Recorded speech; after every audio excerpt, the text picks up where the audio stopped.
involved in what's come to be known as the intelligent design movement for about 10 years or more. And it's been a most interesting journey for me, and I do travel quite widely to talk about it. There's a couple of facts that motivate me when I'm engaged in this work. One of them is that a recent survey showed that almost half of young people in this country, almost half of young people in this country do not believe that God exists. I ask you to think about that for a moment. Almost half of young people don't believe that there is any God. And the second stat, which I'll not be dealing too much with this morning, but another statistic is that 40% of people in Britain today are not convinced that Jesus was a real historical figure. Now, there are two conclusions that you could draw from that. One is that the task of the church to evangelize is particularly difficult because of the secular climate we live in. And I believe that climate has been largely determined by Darwinian evolutionary theory. That's what your kids learn at school. That's what they'll learn at university. That's the message that's in the media constantly.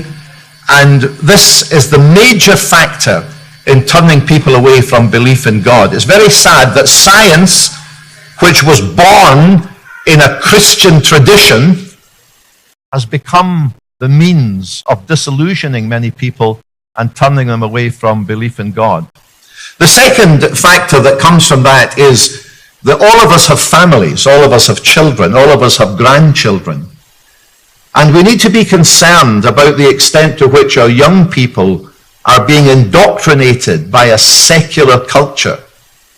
If we are not careful, we will lose them, because the arguments in school and university are apparently so persuasive to them that for many of them it's very difficult to hold on to their faith. In fact, some research showed recently, both in America and in the United Kingdom, that almost 70% of young Christians who go to college or university lose their faith. That's a frightening figure.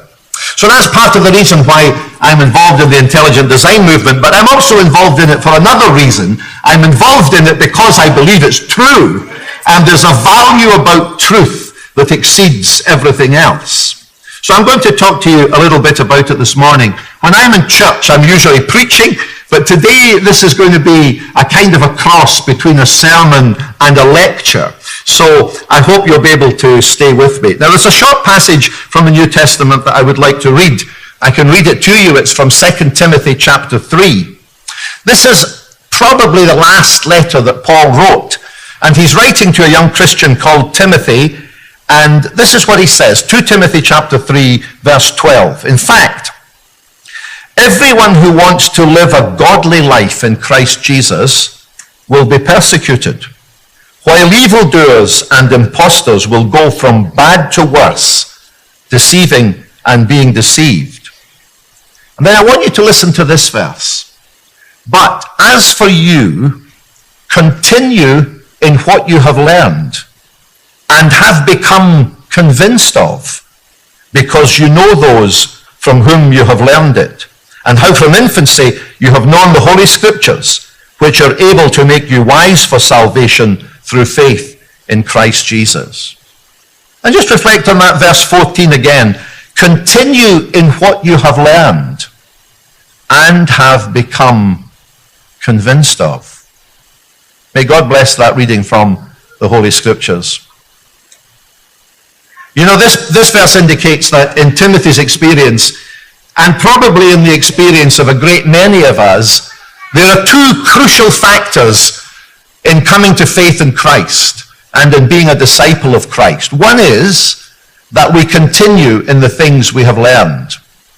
I was brought up in a Christian family, and it was so nice to hear the kids talking this morning about what a Christian family is. And one of the great blessings of a Christian family is that we learn things about God and about Christ and about the Bible. And when we are young, we take many of these things on trust from our parents and from our elders and our pastors and our leaders.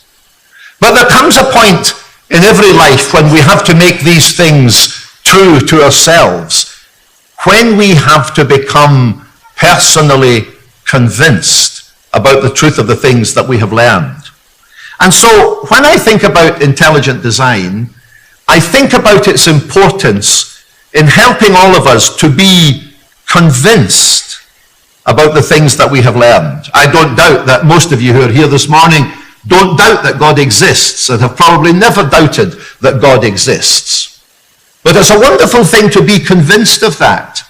And the 3 talks that I've been giving in the church this week have been rather different from what you would normally hear in church, because the burden of it has been that modern science does not lead us away from God. Modern science actually points to God. And that's what I want to share with you this morning. And I hope as we do this, it will help you to become convinced of the things that you have learned. Now let's talk about design for a moment. You might want to ask yourself, what is design? Because I think if you're like me, you've probably never really thought much about design. You've just simply taken it for granted. It is one of the remarkable features of our life that just about everything round about us is designed. In fact, when I give these talks, I issue a little challenge to people, which is, can you find anything in this room that's not designed? It's quite hard to find anything that's not designed. I've only had 2 answers to that question. One is, if you look at the content of a waste paper basket, then the objects that are lying in there have been thrown in randomly.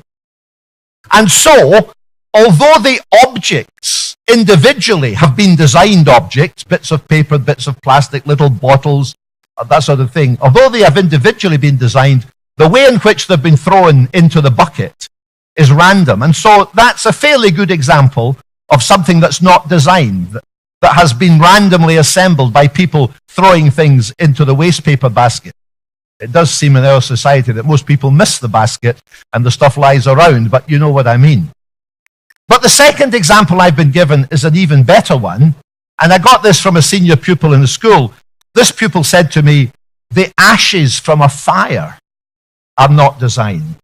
And that is a good example, because we have a fire at home. One of the things I love doing in the evening is sitting down at the fire. And we have a fire, and I love setting the fire with paper and sticks and coal and peat, which we use in Scotland. When the fire burns, in the morning when you take out the ash pan, you have a pile of ash. And certainly that pile of ash is not designed.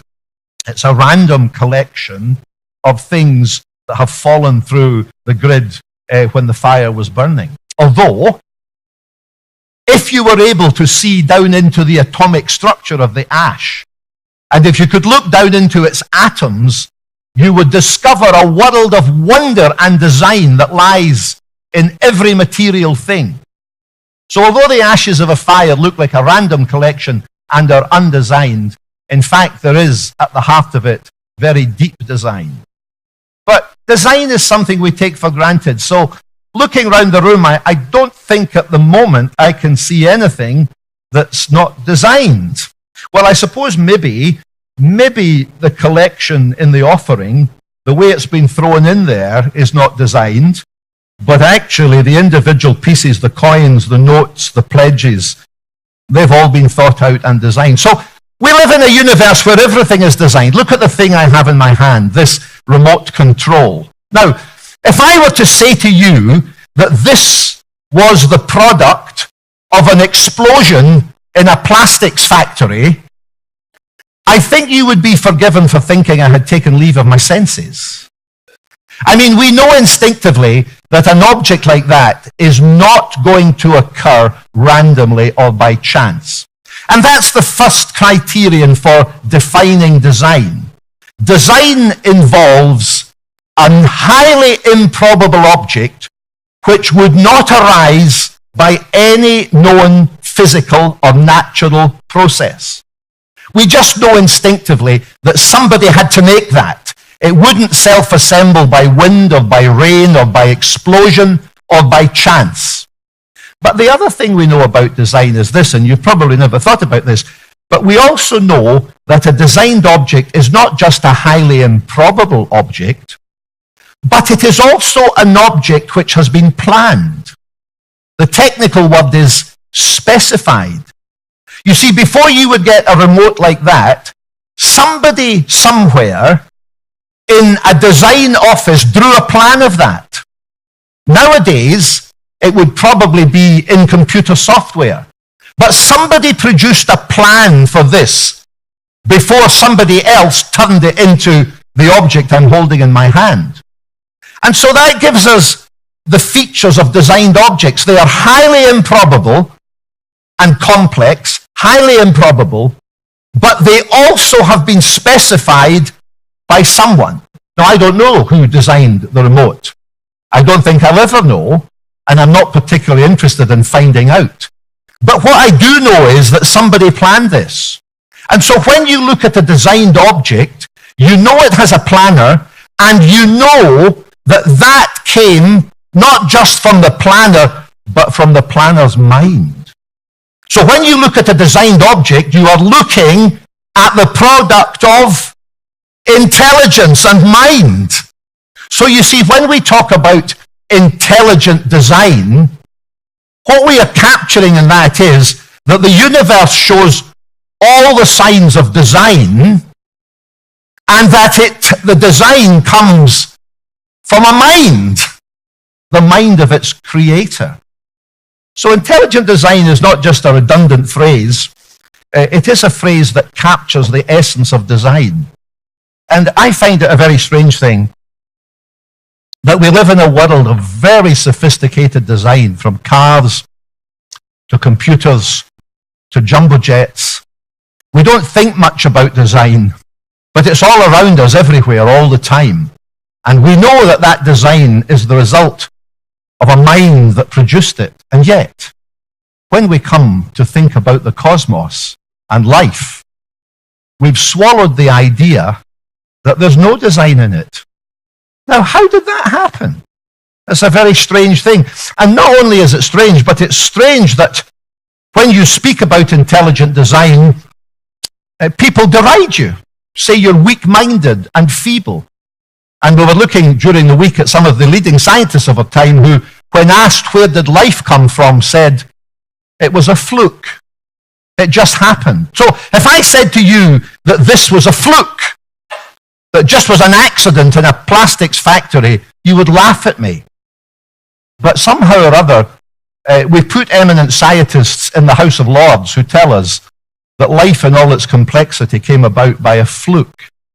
It's a very strange and a very odd thing indeed.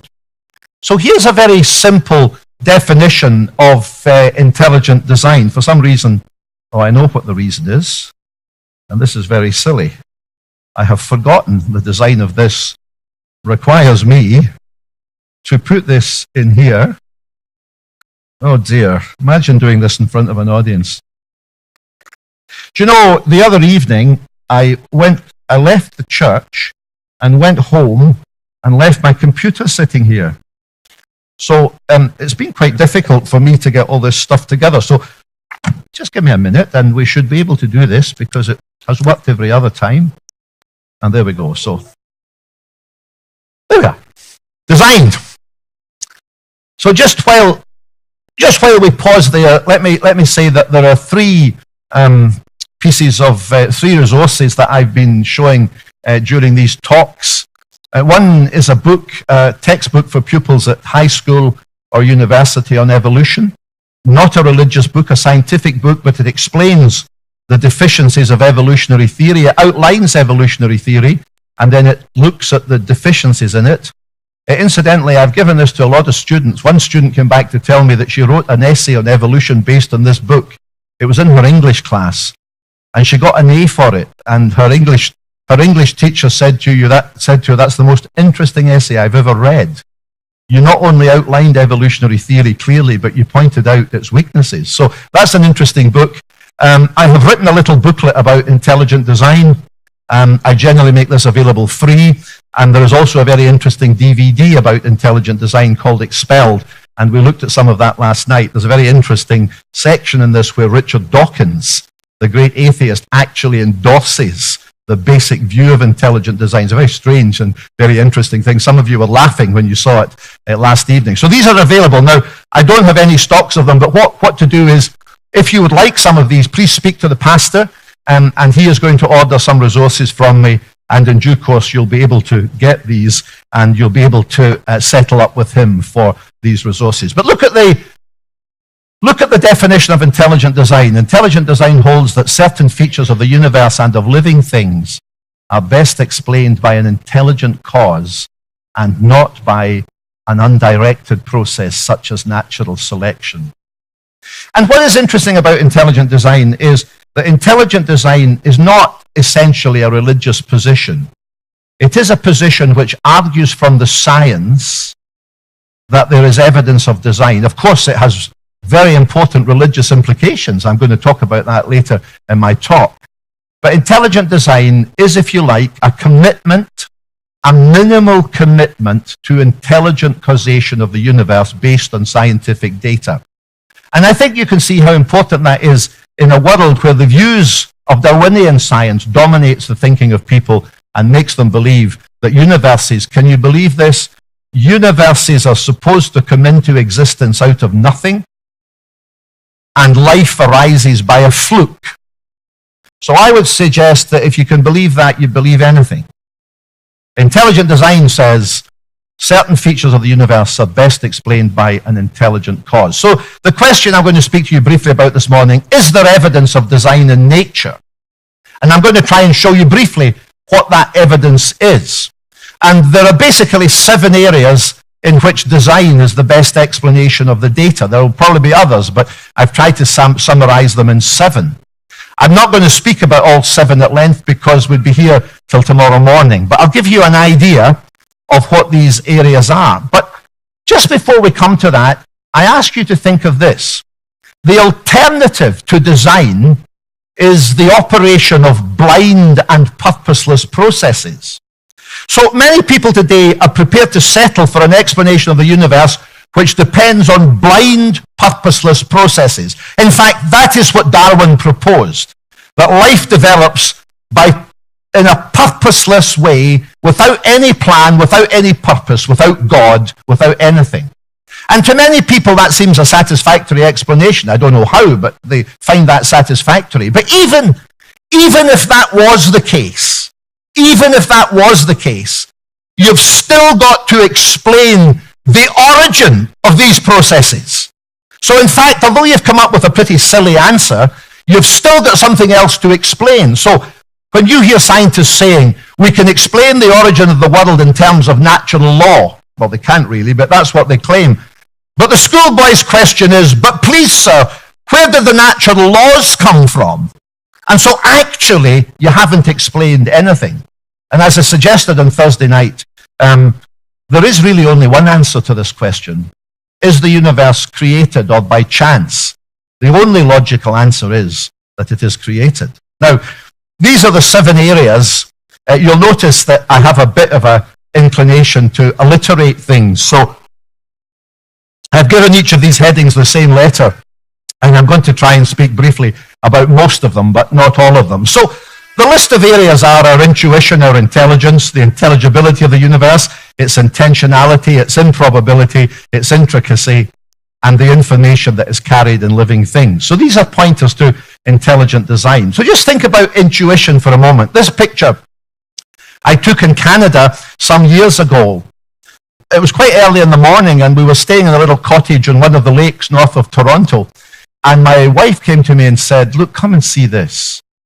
And here is I should actually find out what species these are. These, I think, are Canadian ducks of some kind, maybe geese. And when I looked at this, I was overwhelmed by a sense of wonder. Here are 2 sets of parents trying to shepherd the little ones across the lake before something else eats them.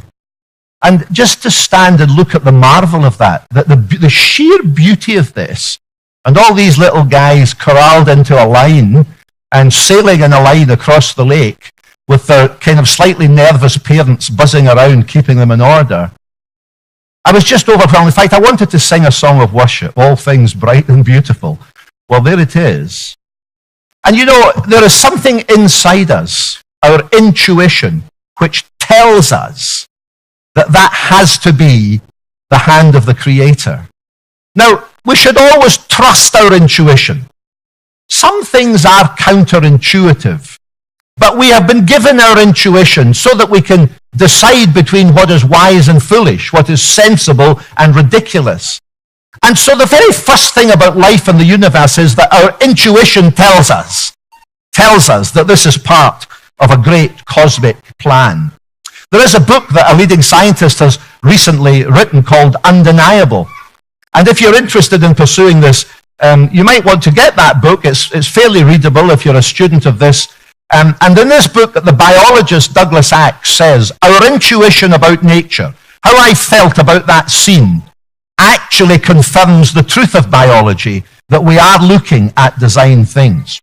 Now, the second one is our intelligence. We spoke about this on one of the other evenings. But one of the most remarkable things about human beings is that we are intelligent beings.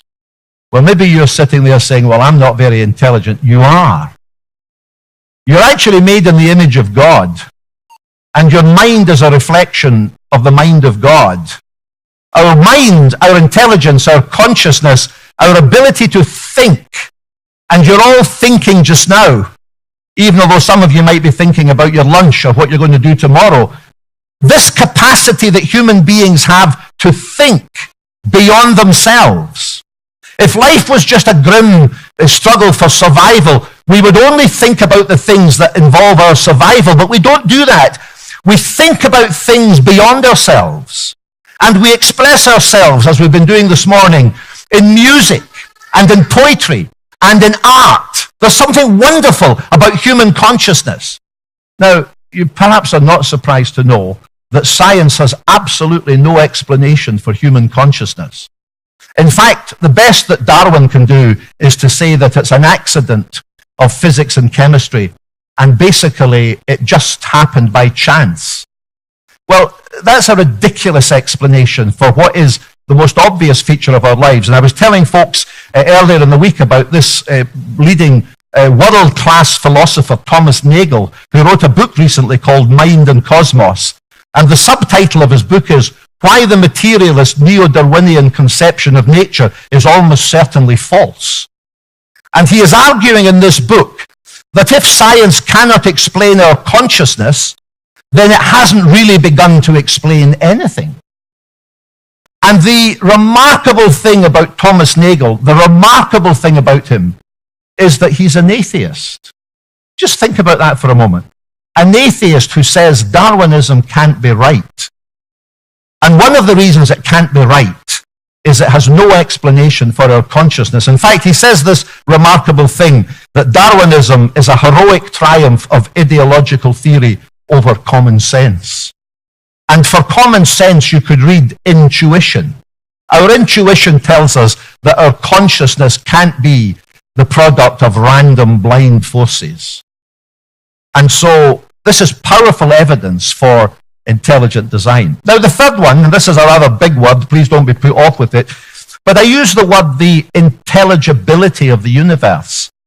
What that means is that the universe is understandable. It's accessible. The picture is of Einstein, and this little book I have is about the great equations in life.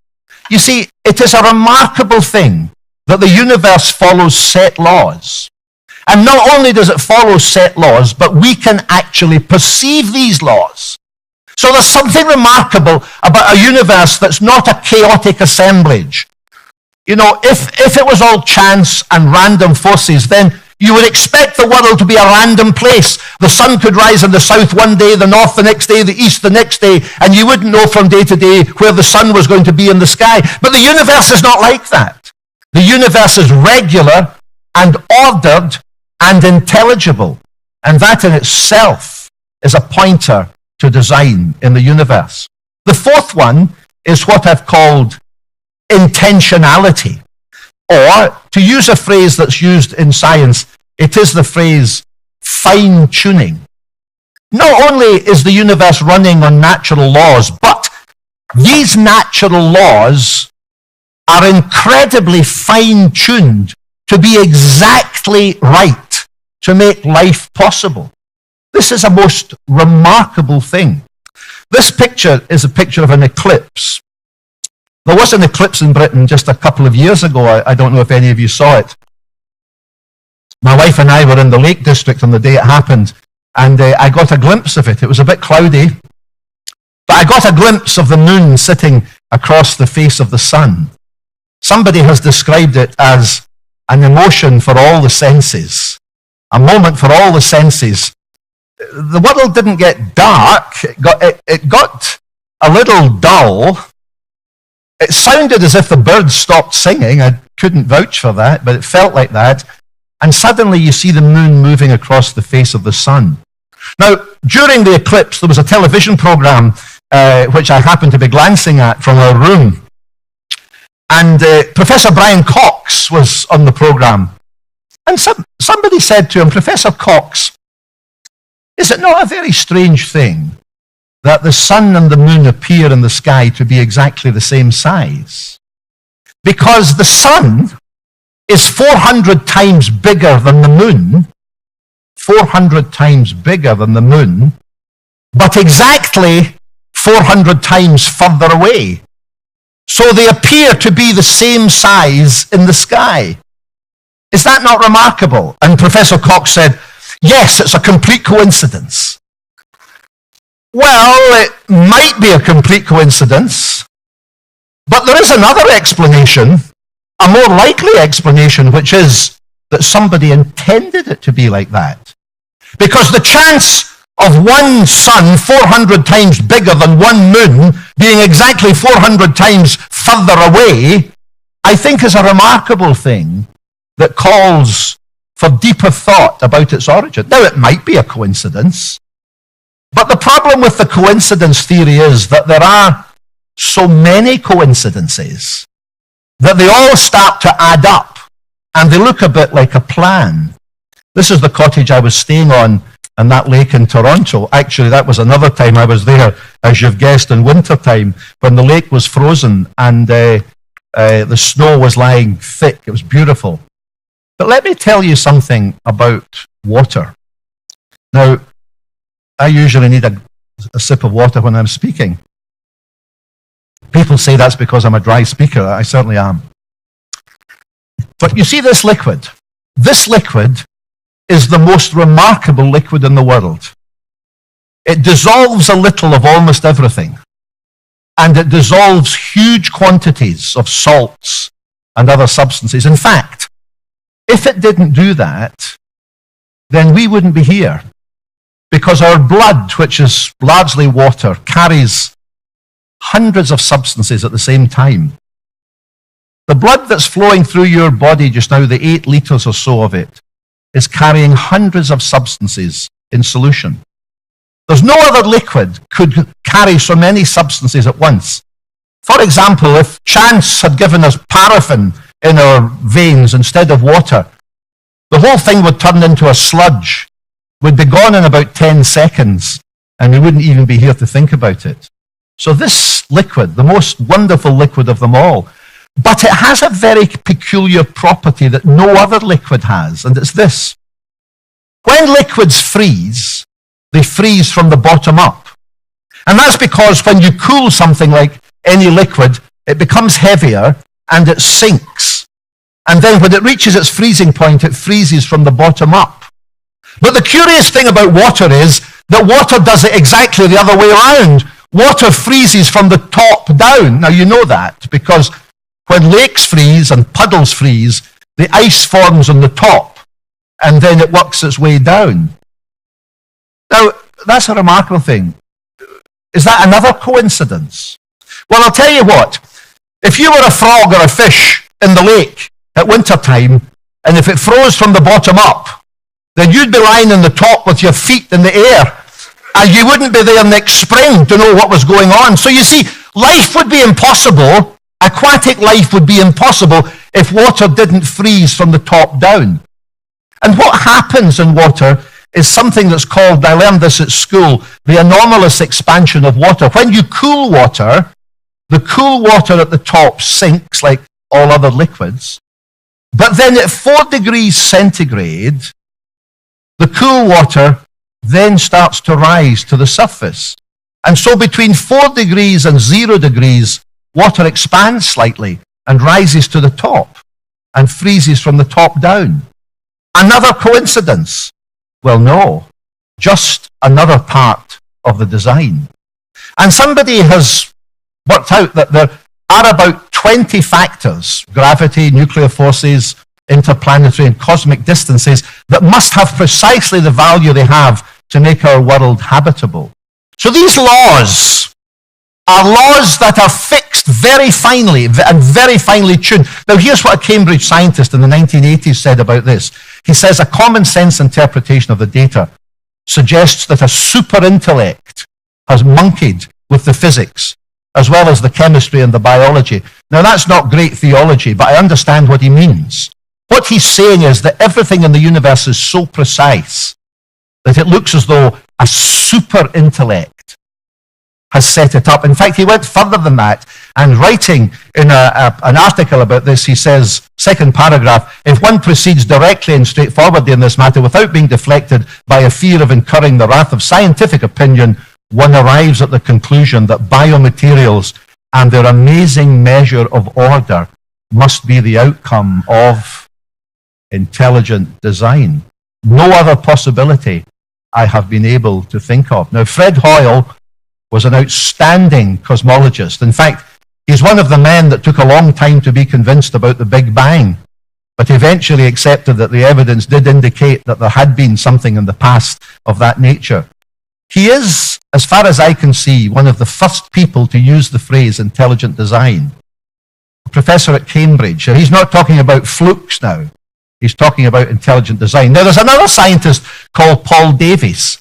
And Paul Davies writes a lot of books about this kind of thing. I don't think he's a religious man, but he's written a book called The Goldilocks Enigma. You know the story of Goldilocks. You've told your children, you know, the porridge is either too hot or too cold. You want the porridge just right. The chair's too high or too low. You want it just right.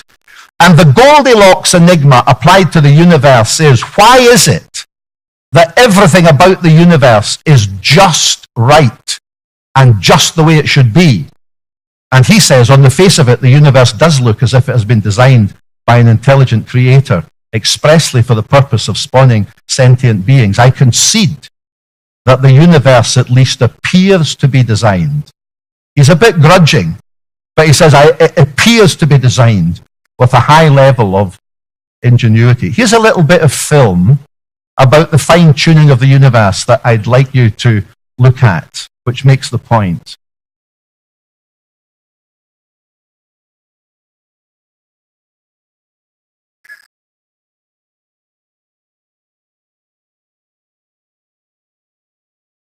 Can we just press the play button there?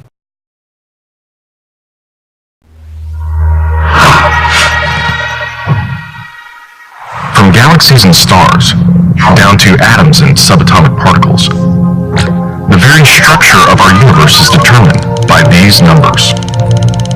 These are the fundamental constants and quantities of the universe. Scientists have come to the shocking realization that each of these numbers has been carefully dialed to an astonishingly precise value, a value that falls within an exceedingly narrow, life-permitting range. If any one of these numbers were altered by even a hair's breadth, no physical, interactive life of any kind could exist anywhere. There'd be no stars, no life, no planets, no chemistry. Consider gravity, for example. The force of gravity is determined by the gravitational constant. If this constant varied by just 1 in 10 to the 60th parts, none of us would exist. To understand how exceedingly narrow this life-permitting range is, imagine a dial divided into 10 to the 60th increments. To get a handle on how many tiny points on the dial this is, compare it to the number of cells in your body, or the number of seconds that have ticked by since time began. If the gravitational constant had been out of tune by just one of these infinitesimally small increments, the universe would either have expanded and thinned out so rapidly that no stars could form and life couldn't exist, or collapse back on itself with the same result: no stars, no planets, and no life. Or consider the expansion rate of the universe. This is driven by the cosmological constant. A change in its value by a mere 1 part in 10 to the 120th parts would cause the universe to expand too rapidly, or too slowly. In either case, the universe would, again, be life-prohibiting. Or, another example of fine-tuning. If the mass and energy of the early universe were not evenly distributed to an incomprehensible precision of 1 part in 10 to the 10 to the 123rd, the universe would be hostile to life of any kind. The fact is, our universe permits physical, interactive life only because these, and many other numbers, have been independently and exquisitely balanced on a razor's edge. Wherever physicists look, they see examples of fine-tuning. The remarkable fact is that the values of these numbers seem to have been very finely adjusted to make possible the development of life. If anyone claims not to be surprised by the special features that the universe has, he is hiding his head in the sand. These special features are surprising and unlikely. What is the best explanation for this astounding phenomenon? There are 3 live options. The fine-tuning of the universe is due to either physical necessity, chance, or design. Which of these options is the most plausible? According to this alternative, the universe must be life-permitting. The precise values in these constants and quantities could not be otherwise. But is this plausible? Is a life-prohibiting universe impossible? Far from it. It's not only possible, it's far more likely than a life-permitting universe. The constants and quantities are not determined by the laws of nature. There's no reason or evidence to suggest that fine-tuning is necessary. How about chance? Did we just get really lucky? No. The probabilities involved are so ridiculously remote as to put the fine-tuning well beyond the reach of chance. So, in an effort to keep this option alive, some have gone beyond empirical science and opted for a more speculative approach, known as the multiverse. They imagine a universe generator that cranks out such a vast number of universes that, odds are, life-permitting universes will eventually pop out. However, there's no scientific evidence for the existence of this multiverse. It cannot be detected, observed, measured, or proved. And the universe generator itself would require an enormous amount of fine-tuning. Furthermore, small patches of order are far more probable than big ones. So the most probable, observable universe would be a small one, inhabited by a single, simple observer. But what we actually observe is the very thing that we should least expect: a vast, spectacularly complex, highly ordered universe, inhabited by billions of other observers. So even if the multiverse existed, which is a moot point, it wouldn't do anything to explain the fine-tuning. Given the implausibility of physical necessity or chance, the best explanation for why the universe is fine-tuned for life may very well be it was designed that way.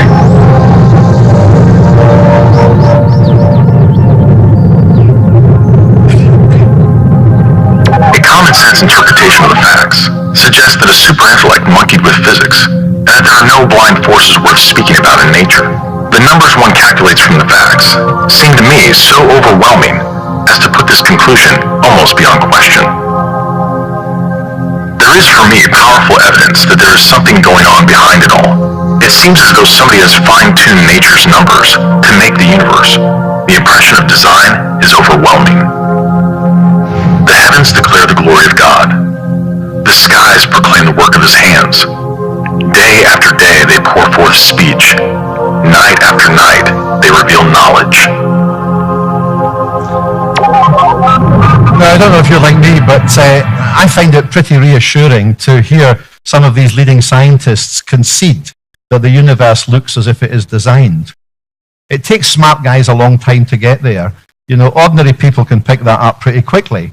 And I hope by just looking at that, you get a sense of how likely it is how overwhelmingly likely it is that the universe is designed.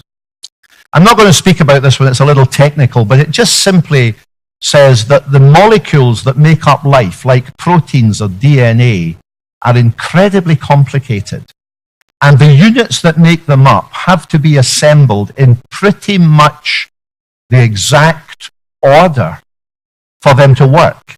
So when you do the probabilities in randomly assembling just a single protein, the chances of you getting it right are way beyond any reasonable possibility. So there's an argument from the improbability of getting substances like DNA in the right sequence that you want. But I want to spend just a moment or two on this one, because this is what's known as the bacterial flagellum. Now, this is a stylized diagram of a single bacteria with just one cell. It is too small to see with the naked eye. You would have to look very closely with a very powerful microscope to see a bacterial cell.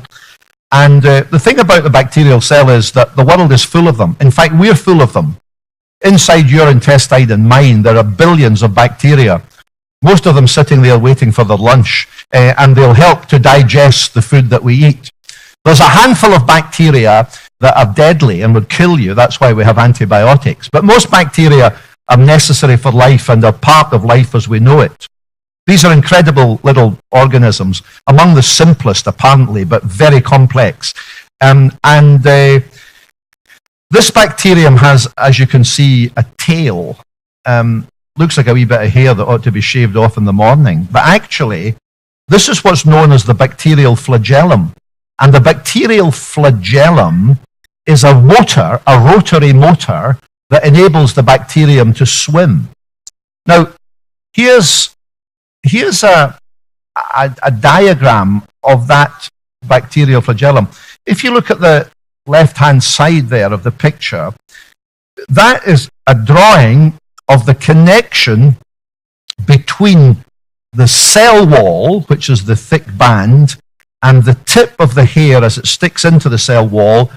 And in here, the electron microscope has shown that there's something like a motor with 30 moving parts.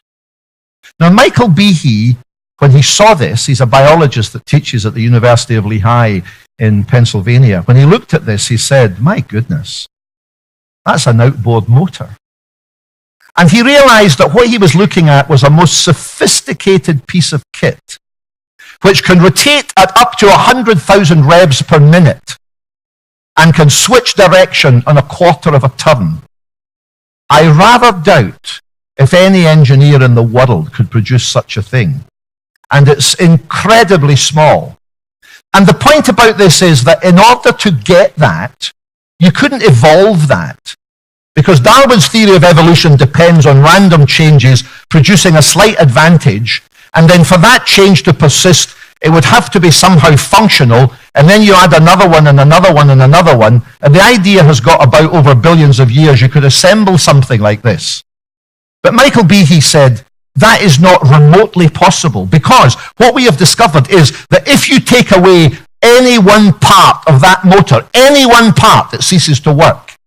So you've got to have all 30 pieces in position before it works. And that's what he calls irreducible complexity. And that's what led him to be one of the fathers of the intelligent design movement. He said, you can't get this without design. And of course, this is only one example of scores of systems and living things like blood clotting and all sorts of things that are irreducibly complex because of all the various bits that work together. So here's a very striking example of engineering design within the tiniest organism we can think of. And it's even more remarkable than that because bacteria reproduce about every half hour. They subdivide and become two after about 30 minutes, which means that among all the other things that are duplicated, this motor gets duplicated. So every 30 minutes, it builds another one of these. And under the electron microscope, there is a piece of film, you might find it on YouTube, there's a piece of film that shows you all these parts coming from different areas of the cell coming together, and that kind of scaffold-like structure gets built, and all these bits get put in place. and then they move away and leave a new bacterial flagellum every 30 minutes in billions of bacteria. It's actually even better than that, because not only have you got the bacterial flagellum, but you've got all the instructions for the bacterial flagellum in the bacteria's DNA. So all the instructions are in its DNA. And between the DNA and the flagellum, you've got a whole series of chemical processes that turn the instructions into the parts, that assemble the parts and produce the bacterial flagellum. This whole thing's like integrated circuits. So you've got the software in DNA, the integrated circuits that build it, and then the thing itself with 30 moving parts. No wonder it turned Michael Behe from a Darwinist into a design proponent. He said you can only get this kind of thing if there is a designer. And the last thing I wanted to talk about was the information in the genetic code. But since we've talked about this 2 nights running, and some of you have been very challenged by this, thinking how wonderful it is, but for those of you who weren't here, I think the ultimate proof of design is that in our DNA, in the 6 feet of DNA that we carry in every cell in our body, and some of you haven't got the numbers right, so let me just give you it again. How many cells in our bodies on average? 100 trillion. 100 trillion. If you lose a bit of weight, it goes down. If you put a bit of weight on, it goes up. But 100 trillion. Every cell of our DNA contains a complete set of instructions for building a human being. And every one of us started life as a single cell. And the DNA contained the information that built you and built me. And it lies in the sequence of these base pairs, represented here by letters, adenine, thymine, guanine, cytosine.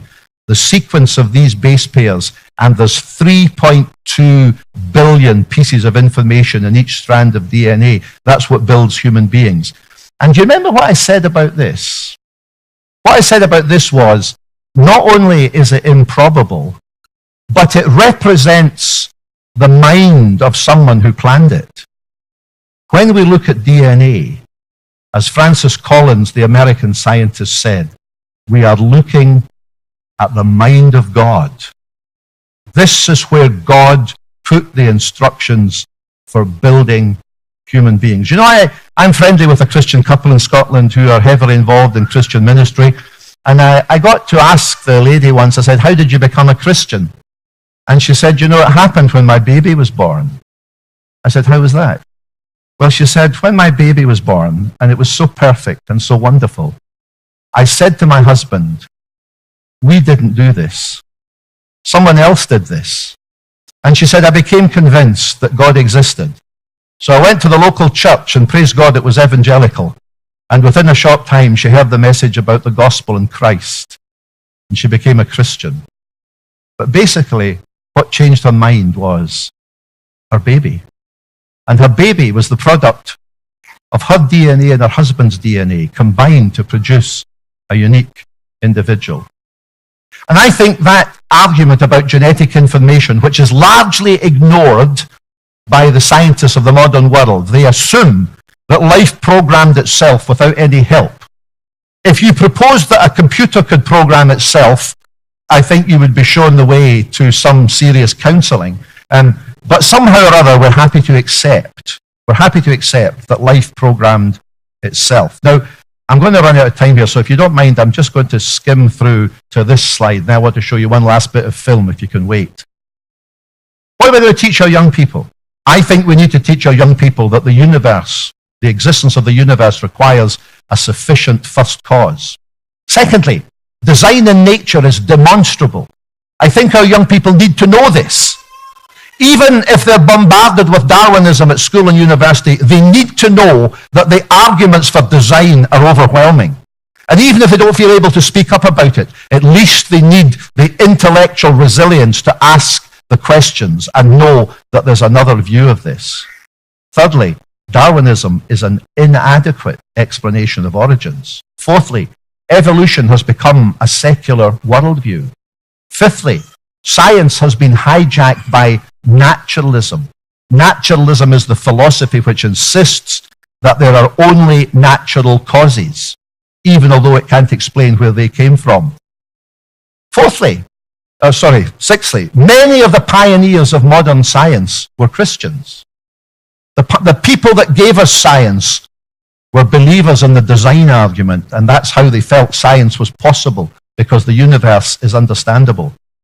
And Christians believe that there is a creator whose existence is self-evident, and that the data of science is consistent with this view. Now, these are the things that we should be teaching our children so that they don't become swamped by a secular, materialistic worldview. Thank you for listening. I'm going to show you this bit of film. It might take 10 minutes. I do urge you to wait. This is taken from a film called Unlocking the Mystery of Life, and it sums up the design argument. So, here we go. I think in church we might want to say, great are the works of the Lord. Amen. Let me just say thank you for being such a good audience. It's been a pleasure to be with you. I know this hasn't been a regular Sunday morning sermon, but I'm grateful for the chance to present this to you. Can I suggest two things you do? One, make an effort to understand these things. They're not difficult. What you want to do is get your head round them. That's why the resources that the pastor will have will help you to do that. And it would be good to get it into language that you can explain to friends and others, and also to encourage your children to read these things too. So thank you very much for listening. Get some of these resources, spend a little time in this, and maybe sometime in the future I'll have the chance to come and speak to you again. Thank you very much.